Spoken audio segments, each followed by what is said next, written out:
I'm Chantel Denise, the host of the Nitty Grit, and I was talking about how you do not have to be a celebrity to make a difference, to make some change in this world. You can be just who you are. I am so excited that I get my free session right about now. What tools would you have to offer for someone who is dealing with emotional health? Thank you for that, Judy. Oh my gosh, that really hits my heart. Mental health is kind of like, don't touch that. It's like taboo. And then all of a sudden, the person said, no, it's Spa Tracy. And I'm like, oh, they're talking about me. You ladies are bringing it. I like it. We're going to celebrate. We're going to talk about the things that we're doing and the things that we're going to continue to do to inspire this world. So have a great night, y'all. Thank you for watching. Make it a good day because you can. See you guys soon.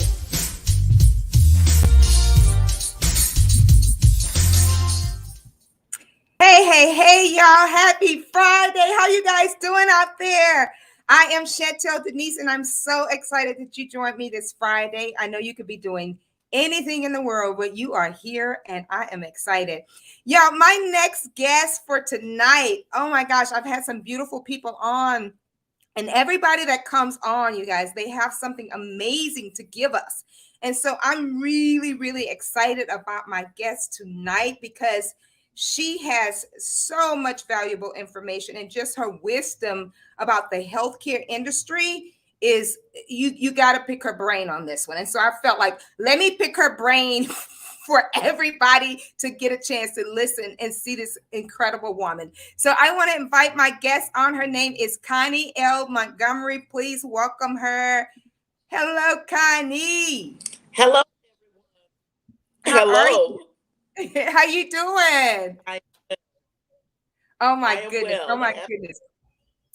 You happy to be here? You're going out a little bit. Can you hear me really good? You're going in yes, and out. I can. Okay, good. Awesome. Well, welcome. How is your day going? My day is pretty good. It was a wonderful day. It was beautiful here in South Carolina. Ooh, South Carolina. How's the weather out there right now? Right now, it's absolutely pleasant. It's in the 80s and it's beautiful. Wow. Ooh, girl. Well, out here in California, it's pretty hot. At least where I'm at, it was burning up today. I think like in the hundreds, maybe. So yeah, it's hot out here, girl. Anywho, I want to, I could have taken your bio and your resume, and I could have let these people know everything about you, right? But I would like for you to tell the people a little bit about you. Can you just share who you are, what you're about, what you do, all that good stuff, what you like? Go ahead and tell the people. Absolutely, I can. And thank you for the opportunity to be here tonight on the Nitty Grit. I just look forward to spending time with you and those watching us. I am a follower of Jesus Christ. I'm a wife to my high school sweetheart and a husband of 31 years. We have 2 grown children, and we have 2 fur baby grandcats, Oscar and Germany. And I love my family. I love gardening. I love the beach. And I definitely love healthcare advocacy. Nice. I love that. Oh my gosh. 31 years married, 2 grown children. 31. You holding it good. Your skin is glowing, honey. So you did something good with them children and that husband. I love it. Thank you so much for sharing that, the back history for us. I always want to kind of like highlight certain things that happen in my life. So I appreciate you sharing your years and the journey of your life. And one of the things that has happened for me this past year is meeting incredible people like yourself. So I wanted to share this with Facebook and all the people who are on YouTube watching, that it's really about, in this life and this age, it is really about relationships. Would you agree? Absolutely. Relationships are everything. And I feel bad when people don't have them. They're like, I don't really have close friends or anything like that. sometimes you don't have to have close friends, but if you have someone in your life that you know you can talk to, they may not be your bestie, but at least if you can build what I call community and relationships, that's pretty brilliant. And that's a great start to actually develop really, really close knit relationships. And I wanted to share for everybody out there how I met you. Is that okay? Absolutely. So you guys, so you guys out there, I met Connie on Instagram actually, and she is actually my first guest that I've had on this show. Someone who I did not know that I met, and when I met this woman, part of it was because we were interacting with each other's pages, and she was commenting on my page, and I'm like, this is a really neat lady. And Connie just put herself out there. She's like, can we talk about healthcare? I love that about you. You put yourself out there. And so y'all who are watching, this woman reached out to me. We talked on Instagram. We connected, had a little FaceTime conversation, and it was beautiful. We had found out we had a lot in common. And I'm just telling y'all, use these social media platforms you can build community through that. And I feel like I have a new friend in my life that I believe we're going to continue to get to know each other and know each other. So I want to say thank you for reaching out and just going for it. Thank you. All righty. And thank you for what you do, Chantal, in inspiring everybody. You know, you try to lift people up, and that is wonderful. That's worth getting up and looking at your page and learning from. Oh, thank you, Connie, for that. I appreciate that. You're welcome. Thank you. Well, let's get on into these questions, lady. You ready? So, I'm ready. When we talked, I really loved, you had said something about putting the care back in healthcare. That's kind of like a slogan or a tag that I actually received from you that I thought was really beautiful. And I want to talk a little bit about that because I believe that you are definitely the woman. After talking to you, you are definitely the woman to carry that message. So, but before we dig into that, I do want to ask you a few questions that relate to that. So I know that you were an occupational therapist for a long time. And I want to know what made you decide to go from being an occupational therapist to being a patient and family advisor. And you know what? Is there any difference between the two? Can you explain a little bit about that, like your journey? Why did you choose to go from here to here? Let's talk about it. Let's talk about it.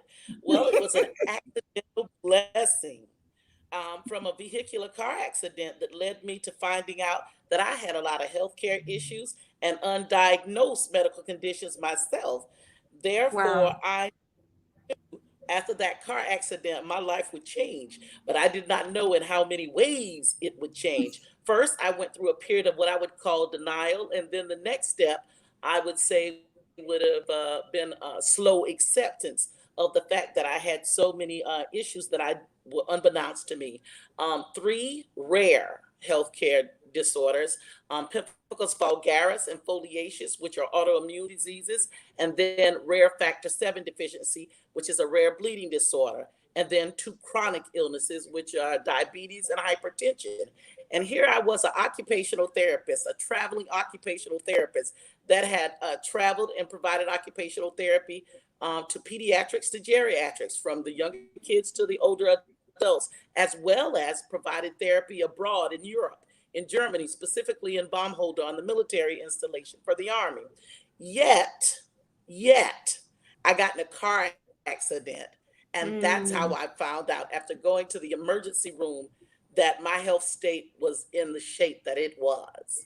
So that drove me from just being a healthcare clinician as an occupational therapist to, okay, Connie, you got to get out of here. You got to talk about healthcare and talk about how you got to exactly where you were with your healthcare state and why, so that you could help someone else not have to experience the same thing.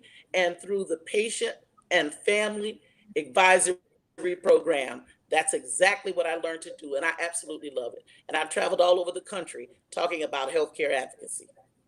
Wow. Wow. Thank you for all of that.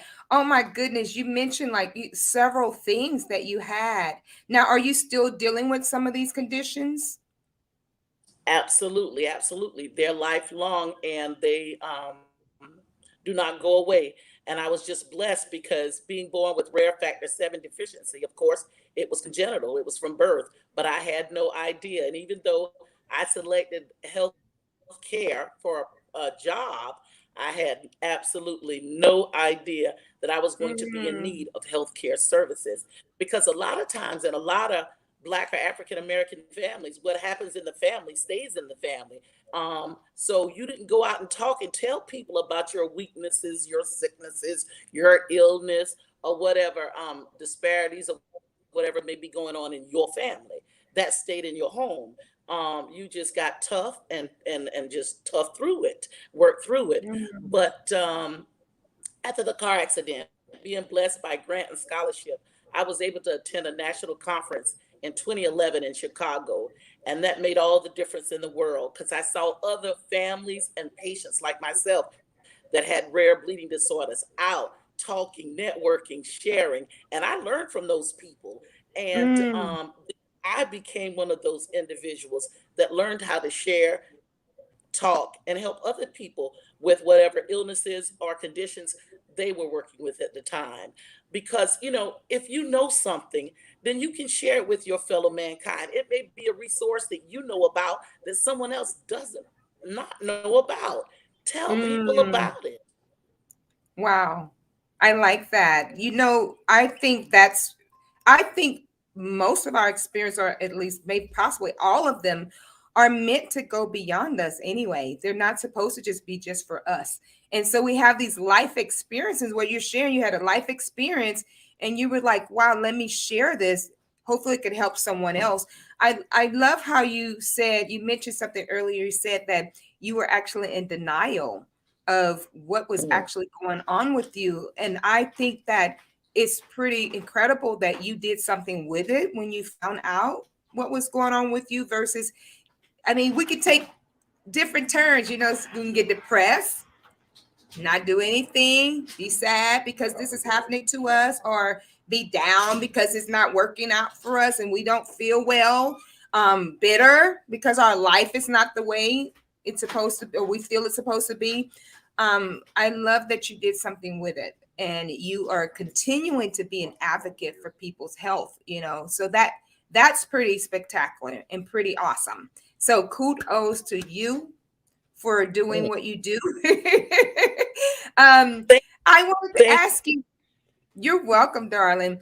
So, it sounds like you have been almost around the world doing what you do and educating people. At least you were doing that as an occupational therapist. And I know that right now you currently spread this message. I wanted to know, what would you say your biggest highlight right now? Like, what has been the biggest highlight for you that you've actually discovered in your field right now? As a patient and family advisor, having the opportunity to create my own program that I use to train hospital staff professionals around the country. It's entitled Hear with Your Eyes, See with Your Heart. Compassionate healthcare.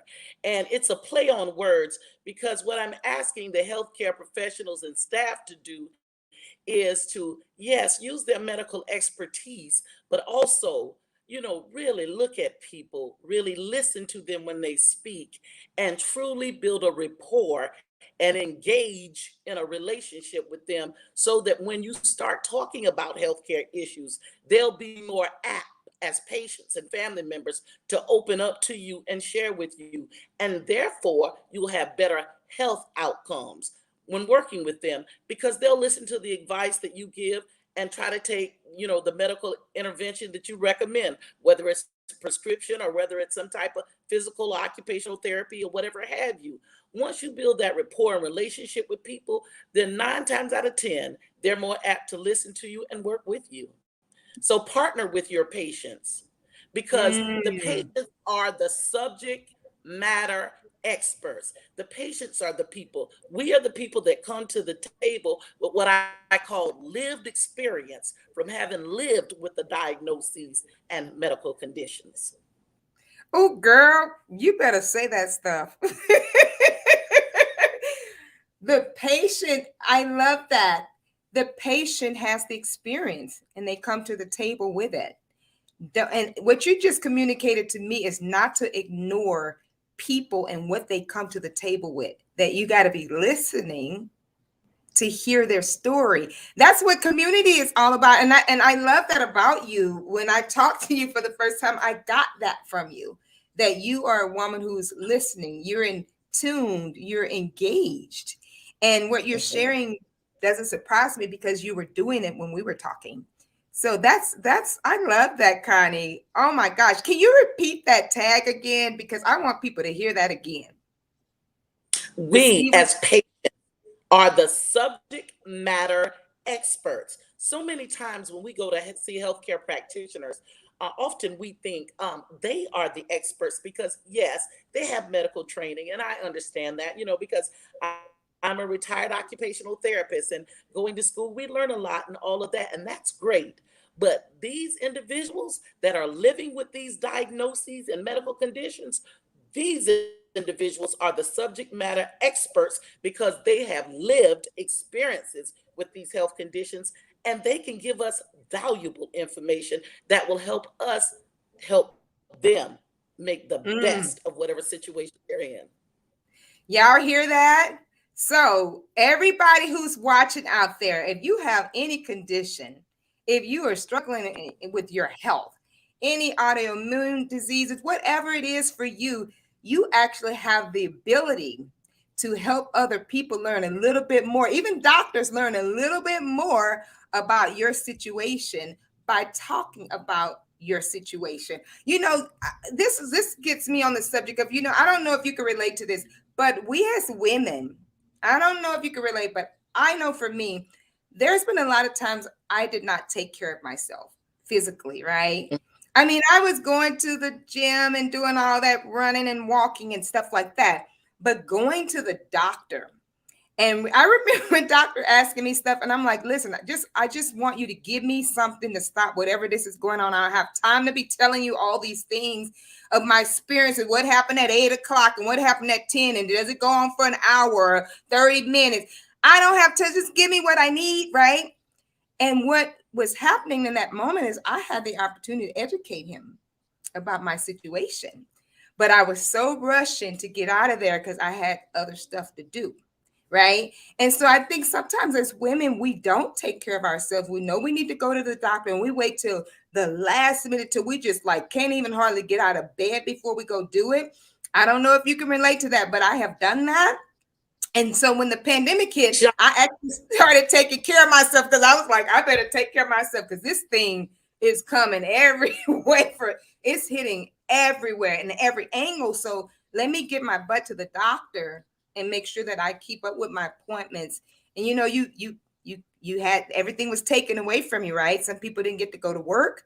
We were home. So I started making my appointments. Okay. So I don't know if you could relate to that. If you could talk a little bit about that. Like, we as women don't take care of ourselves because we're out taking care of everybody else. Chantal, let's talk about that for a moment. Absolutely. As a whole, honey, our history is, especially persons of color, women of color, we are nurturers and women overall. We take care of the house, the husband, the children, the pets, the career, the job, all these things. And we put ourselves the very last or on the back burner, not realizing that if we take care of ourselves first in the place that we should, then we'll be more apt and able to take care of those that we love. But for some reason, we put ourselves dead last. And I hope in this time of rest and reflection, yes, pre-pandemic, during the pandemic, and now even during this phase where we see see the resurgence of the pandemic, we'll stop and take note and realize we have to take care of ourselves. You know, that's the only way. You know, we even going to show our legacy and the younger generation how to take care of themselves is if we're a good Mm, example of care of ourselves, I especially the young girls. agree. Oh, I agree. Um, I'm just so grateful you're on here because it's so needed for us to have this conversation.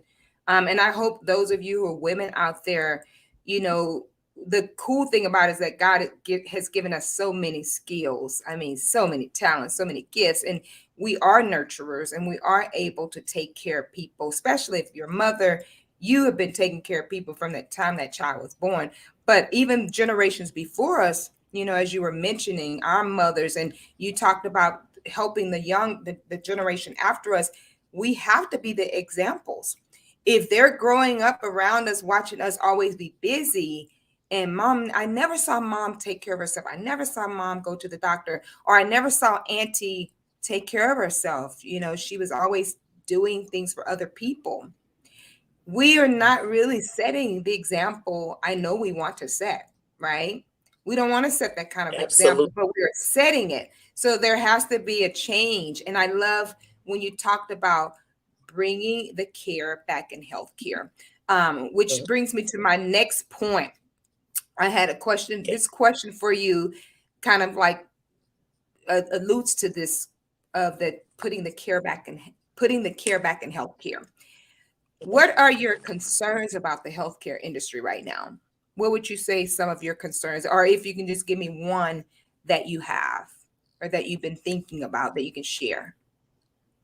Well, some of the concerns I have at this time are it's kind of layered. The misinformation that's out here regarding the vaccines, that's one.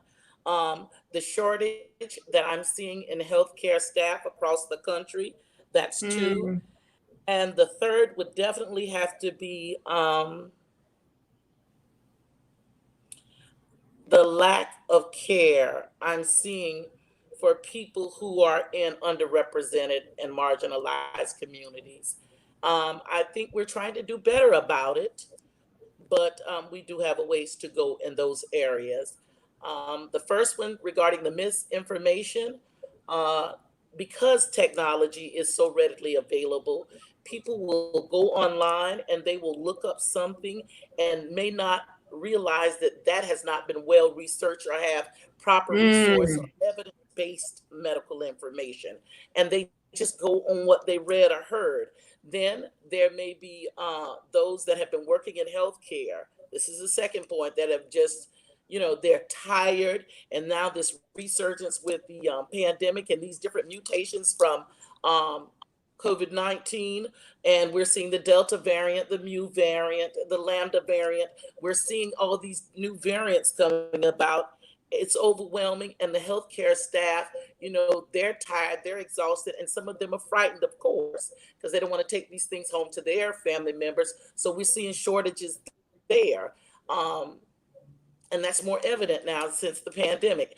And then, of course, like I mentioned, the struggles that have been highlighted because of the pandemic. We've seen more healthcare disparities in underrepresented and marginalized communities for Latinos, for African Americans, for just indigenous people, people of color, mm, poor people, you know, so many people that were already struggling, they're highlighted now. mm, And that directly impacts their health care.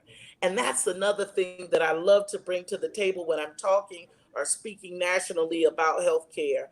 Health care is not health care separately on an island by itself. Health mm, care is related to your nutrition. Health care is related to the barriers that you may see in some communities that you don't see in others, like transportation to get to the doctor. Healthcare yeah. is also related to so many other topics, social determinants that we don't talk about. If a person has a job or not and can afford to go to the doctor, or has insurance or coverage or not and can afford, all these things play into whether people or populations go to receive health care. Mm. Oh, girl, you did that's a master class, Connie. Let's That talk about. wow. Wow, I loved everything that you shared. Like you shared so many. What stuck out to me is, when you talked about like all the stuff that's coming on the internet or all the different social media platforms where you're getting information pulled in from everywhere, and people are, especially if you're a huge reader and you like that kind of stuff, people will dig into that, and that will be kind of their truth for them. And so it's not what I'm hearing you say is that that information may not necessarily be all truth. That Exactly. information has some holes and Evidence leaks. based truth. Yeah.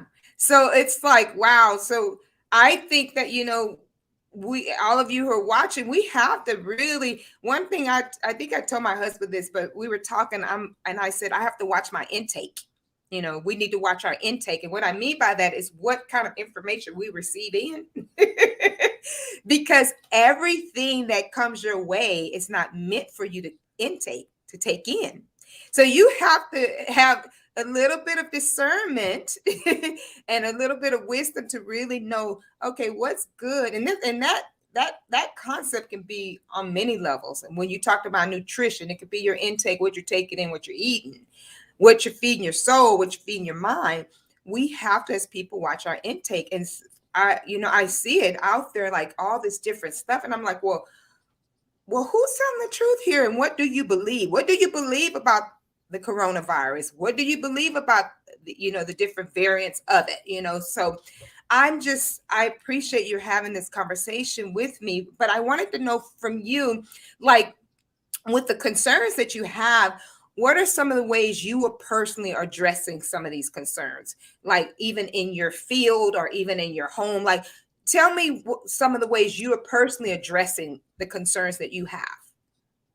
So locally, at my local medical center in South Carolina, we have one main comprehensive health center, the Medical University of South Carolina, and I participate as a patient and family advisor on what is called their PFAC, Patient and Family Advisory Council, where I get an opportunity to sit with CEOs, COOs, patient and family quality officers, as well as the nursing and clinician staff, as well as other patients like myself and families. And we get to share input, being the subject matter experts as patients, about things that we experience with our diagnoses, also things we experience in our communities that help them better understand how that directly impacts or affects our health care or our ability to get health care.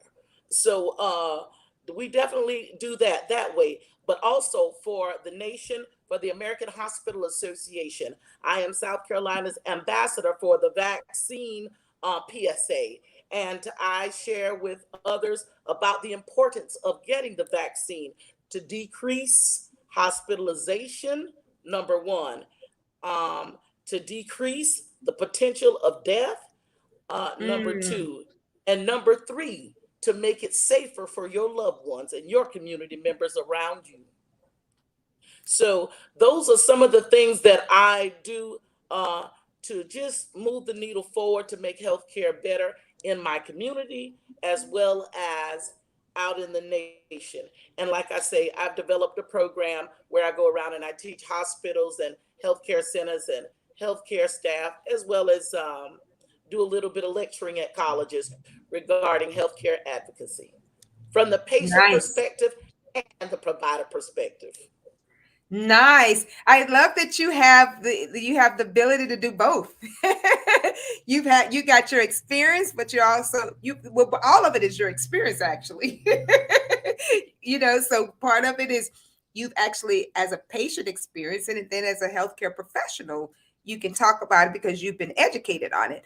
I think what you're doing is so super wonderful, because you are not a woman. You see, I wanted to ask you that question and ask you how you deal with it, because I think sometimes we see problems, we have concerns about things, but they get inside of us in a way where we react to them and we don't respond to them. And what you're doing is responding to the need that we have in our world. You did not just take the situation and look at it, all the stuff that's coming in from the news and from the social media platforms, all this information we're getting. You didn't look at it in a negative way and just leave it as it is. You decided to be proactive. And I think for anyone who's watching, when you're passionate and you have a deep concern about something, the best solution is to go and do something about it versus complaining about it, being frustrated about it, and putting all your little comments about it. Instead, educating people. And I think what you're doing is education, because it goes from you out to the public. And you're like, when you said you're the expert because you're the patient, I've never heard that before. I am so thankful you said that, because I don't think we've looked at ourselves like that. Those of us who struggle with healthcare issues, we don't look at ourselves like that. So you just dropped a gem that I think is so profound. I appreciate that. I appreciate it. I appreciate it. Thank you, girl. Oh my goodness. I want to read some of these comments. I love to read these comments that people have. Someone said, "Hey, Connie, putting back." These are just some highlights from what you shared. Putting the care back in healthcare. Hear with your eyes. That's what I wanted you to repeat. Hear with your eyes, see with your heart. Someone said that's a very nice concept. We as patients are the subject matter experts. Great information. And then someone says, I am guilty of not taking better care of myself. Yes, healthcare is related to nutrition. Thank you guys so much for those comments. I appreciate it. I appreciate it. I want to just go into our next question. And this question kind of segue a little bit more into some of the other stuff you do, because you're not just a retired occupational therapist. You're not just a family and patient advisor, but you're also a motivational speaker and a writer, correct? Correct. So when you think about those other areas of your life, what are some of your future plans in this industry, in the healthcare industry, using the tools of motivational speaking and writer? Like, are there any new platforms you're going to be on? Is there anything out there we could know that we can touch to that our audience can actually even maybe attend? Share a little bit about some of your future plans in the healthcare industry. Okay. One of the things that I do have coming up very soon, as a matter of fact, next week on September the 15th and September the 17th, I'll be speaking to the College of Pharmacy at the Medical University of South Carolina. I'll be speaking with their students regarding my experiences as a patient. And I think this is so important because it gives them an opportunity to hear what it's like being a patient, knowing that someday they'll be a provider. Hopefully, when they go out to treat their patients, these young adults will think about the lecture series that they hear from me, and they will contemplate how best to take care of and treat people that they're going to see. And think about, what if this was them? What if this was their loved ones? Wouldn't they want to build a rapport with them, learn about them, and learn what's important to them so that they can best help them with whatever healthcare needs they have? So I have that coming up very soon, as well as I am in a town that, of course, is not my hometown right now, because this evening, myself and a sorority sister of mine, yes, we're members of Alpha Kappa Alpha sorority, we're AKAs, we're going to finish up a book. She is also a colleague and a healthcare professional. She's still practicing. She's a radiation therapist. Her name is Risa Talbert. She's been a locum that has traveled all over the United States providing radiation therapy services for cancer patients. She and I, we're both working on a book entitled Not Just a Number, Putting Care Back into Healthcare, because we see the need for compassionate healthcare. We see the need for underrepresented and marginalized communities to be respected and taken care of well. We see that need as members of the African American community, but also as members of the healthcare professional community. So we see those needs. And in this book, we're going to try to address them from stories and things that we've seen in our career throughout our life, as well as in our families' lives. Um, but I'm also easy to be contacted at Montgomery Graham 2009 at gmail.com for speaking engagements. I still speak across the country. I do a lot of it virtually now. I just wrapped up 3 national and international conferences this past summer. I spoke for Wow. NORD, and I spoke for the National Hemophilia Foundation, and I did a workshop for healthcare practitioners for the Swartz Center for Compassion and Action. Honey, you I had to snap you up. You got it going on in the healthcare industry. You guys, this is the woman to get to know right here. Regarding, because it sounds like you have just been in the trenches of this thing for a minute, just going the next level, the next level, the next level. I love that you're writing this book, and I love how I don't know if you mentioned, but y'all, she went to a hotel to get away to go and work on her craft, but to sit and ponder and meditate and get within God's domain to write this book. Like, you're not at home with your family. You got a way to go do this. Well, I want to just touch on that a little bit. What made you choose to go away to write the book rather than just staying at home? I'm so glad you asked that question. I want to know that, because this can help me, honey. In my life, I don't know about, and probably in a lot of the listeners' lives and your life, we get so busy with everything and everybody around us that sometimes it's good to just quiet ourselves and sit in a quiet space and listen. Mm. You know, I do believe, I'm a believer now. I told you that at the beginning. I'm a follower of Yes. Christ. So I do believe in getting in that space where everything is hushed and I can hear from him. And that's what I'm doing in preparation for writing this book with my colleague. Because what I want to put out there is not just for myself or even my legacy. Prayerfully, is for those that will come many, many moons down the road from now, and they'll be able to use it to help somebody else. Nice. Thank you, Connie. For all my writers out there, this is a good practice. So I'm going to learn from you on this practice. I love what you have chosen for yourself. I just love it, because you're right. We get busy.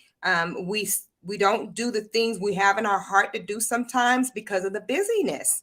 And that's valuable right there, that you got away so that you can just listen and hear God's voice to direct you on how to write that book. That's one of the best principles and practices you can do.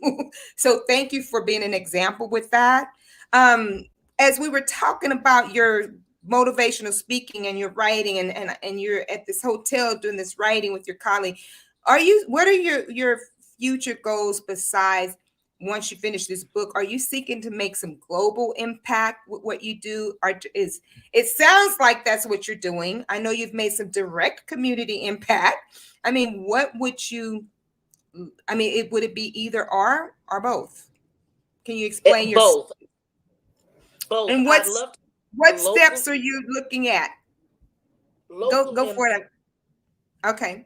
Where I can see other people, not just myself, but other people, like with other diagnoses besides rare bleeding disorders and autoimmune diseases, but even people that have had cancer, people that have had, whatever health condition, lupus, whatever health conditions they have had, see them get involved in their local chapters or their organization, sickle cell disease, get involved in those chapters in their local states, learn about their particular diagnosis, and then use their voices to become advocates in their communities. But I know first it starts with me and my community working, and then spreading that love abroad. But once I can do that, I think that will help me greatly in sharing with even not just the nation, but I'm on a platform called Health Unlocked. And it's an international platform, and I'm known as compassionate speaker on there, as well as I'm a member of PFCC Partners right there out of Long Beach, California, where I do a lot of training and I do a lot of learning from Mm, other 800 patient and family advisors from all over the nation. So wow. global impact, it's already started, but it's so important for me locally to help train up people like myself to share and have a voice so that for generations to come, patients and family members will be able to advocate for the type of health care that they need, regardless of their socioeconomic status, regardless of their ethnic background, regardless of any of those things.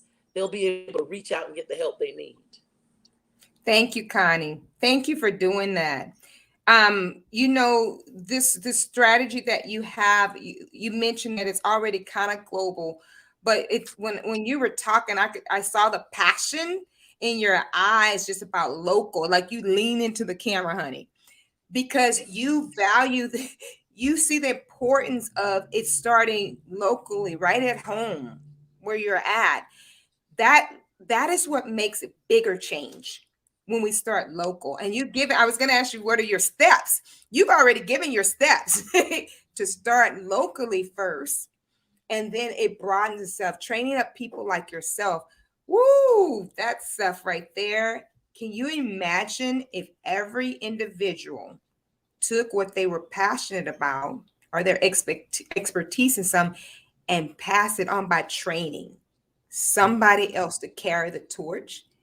Like that's especially like for us as women who are passing this thing, trying to help this next generation. You're actually hands on. You're hands on. And when you talked about you spoke with these students, or you actually going to speak to these students, that's like that's where it starts. That kind of stuff. That's passing the torch. That's giving that information out to that next generation so it doesn't get lost. So again, I just want to thank you. Oh my goodness, I feel like so many people need to hear what you have to say. And I don't know if you've made it to Los Angeles yet. Have you made it to Los Angeles to speak yet? I have. I've been to Anaheim and Okay. I've been to San Diego. Okay, so Anaheim, let me explain that. Anaheim and San Diego, they're completely different from LA, honey. They are completely different from LA. So LA needs to hear your voice. And I'm going to start praying that up. LA needs to hear your voice, because what you're speaking in the communities and what you're talking about, they could totally benefit from hearing this story that you're talking about. I think a lot of us are suffering from these kind of diseases that you were talking about. I think a lot of us need somebody in the community that's talking about healthcare in the way that you are. So, oh, we got to get you to LA. You got to come to LA. So I want to ask my last part of this question too. It just goes with this last one, but you've talked a lot about a lot of different things. But I wanted to ask you, why is all of this important to you? To Because I share this. believe it starts with every individual, not just me. It starts with every individual doing what is within their power to do to make things better for humanity. Not just me. It starts with each and every one of us finding what is our passion and what we are capable of doing, are capable of learning about doing and doing it. Just going forward, do it. Help humanity be better by whatever skill set you have. Because everybody Oh, has. oh, kind, of you lean back on that one. I love it. Making humanity better. We can close out with that. And it starts with every individual. That is what I like about you. That is what I heard in your voice when we first talked, because I so believe in that. That is a core principle that I have myself, that I'm so encouraged that we share that together. That you believe in that humanity can be made better by individually, each one of us choosing to give out what we have to the next person. So, woo! Thank you. So that's it, y'all. We get. Oh my gosh, Connie, you gave some tidbits on having another conversation. So I might have you for a part two at some point. But I want to just close out and read a little bit more of some things that were highlighted here from my guests who are watching. They says approach healthcare from a personal and caring perspective, from the patient's point of view. That was nice, not just a number. Yes, LA, we need to hear your voice in LA. So I said that every individual has his or her own passion to help humanity get better. And someone put awesome show with great information. Thank you guys so much for watching. Before we close out with Connie, I'd like for you, Connie, to please, I know you already mentioned your email address, but is there a website or any other handles people can reach you if they want to make connection with you and talk to you a little bit more about healthcare? Yes, they can look me up. I'm on. They can just Google me, Connie Montgomery, NHF. I come up there, Connie Montgomery, NHF. That's the National Hemophilia Foundation, and my contact information is there. They can also Google me, Connie Montgomery Inspiration Foundation, because I am the charitable campaign chair for Inspiration Foundation, which is an organization that helps people with rare disorders nationwide get the help that they need to either attend conferences or help with other financial needs after they've sent in necessary documentation. So I'm out there. Oh, girl. So thank you for dropping all that. I was going to ask you, I was like, I think she might have a Wikipedia or something.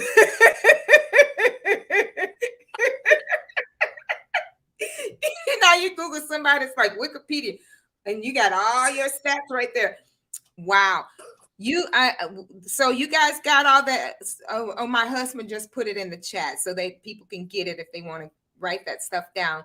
But thank you so much, Connie, for being on the show with us, with me tonight. There is one other thing I want to highlight, y'all, because Connie has also she has been featured in this magazine, and I want to highlight that for the people real quick, because I think that's very special and very important. You want to tell us a little bit? I'm gonna put it up here real quick.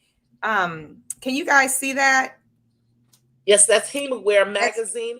That's the National Hemophilia Foundation's Bleeding Disorders magazine, and they featured me this summer in a story entitled "Women Fighting for Change." And I am one of those women that's fighting across the nation for change in healthcare, because so many women with rare bleeding disorders, they are not heard when they go to the doctor and they give a legitimate symptom or a complaint. They are not heard. So I'm one of those women, as you can see my picture there, fighting for change for women to be heard, especially those with rare bleeding disorders. Thank you for sharing that. You guys check that magazine out. You want to hear a little bit more about Connie's story. I definitely appreciate you, Connie. I know that we're going to keep this relationship moving and growing and shaking and baking. So I just want to say thank you again. Go ahead. On YouTube, there's my mission moments. Connie Montgomery mission moment, NHF, National Hemophilia Foundation. And that way you can hear my entire story on YouTube. It's already out there. Mission you guys moments, got that? NHF, National Hemophilia Foundation. Thank you guys so much for having me tonight. I've enjoyed myself immensely. Thank you for being on here. And like I said, I will probably have you back for a part 2, honey, because I know there's more juice there. There's more tea to drink, y'all. I'm gonna close out with this. Next week we're gonna be back on the nitty gritty again, y'all. I don't usually do back to back, but I will be doing a back to back next week. I'll have the lovely Sandy Derby on with me, and she's a grief recovery specialist and a coach. So please come back to watch that conversation. And again, thank you, Connie. And I want to tell y'all, as y'all know, okay, the weekend is here. So I want you to take today, though, make it a good day because you can. Thank y'all so much for watching. And thank you again, Connie. Bye-bye, my friend.